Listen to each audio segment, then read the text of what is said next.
Rick, good evening, Rick. So, anong araw? Monday? Monday na yan, Monday. Oh, so, meron kayo sa shoutout dyan? Si Coach Charles, si Randy. Randy, Randy of Masong Construction. Sige. So, meron kang ano dyan?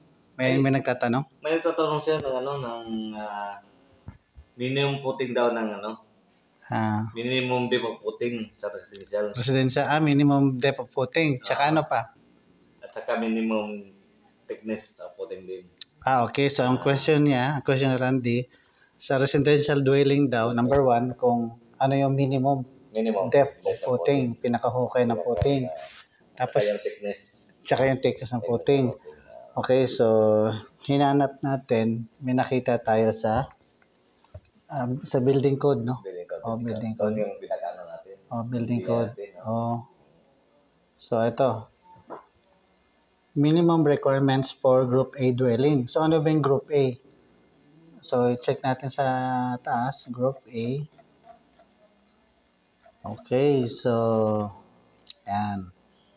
So, yung Group A, yan, i-zoom in natin. So, yung Group A is, ito sa cursor natin, yung Group A is, tuturo natin, Group A is residential residential dwelling.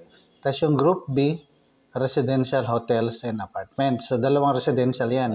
May residential lang talaga.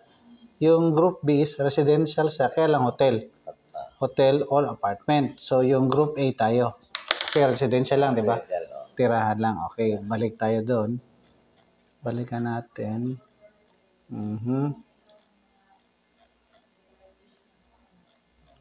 Scroll down natin. Hanapin natin. Ayan.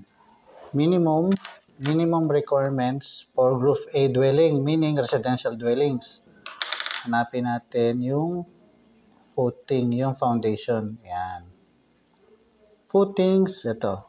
Footings shall be sufficient size and strength to support the load of the dwelling and shall be at least 250 millimeters thick.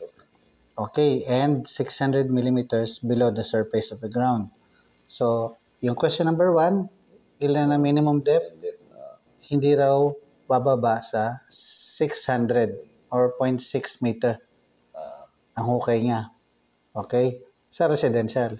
Tapos yung thickness na puting, not less than 250. Ilang inches yan? 250. Diba? 10 ba o ano? 10 inches yata. Basta i-convert na lang nila. Yung thickness, hindi ninipis ng 250 sa puting niya. Tapos yung hukay niya, hindi bababa sa 600. Alright?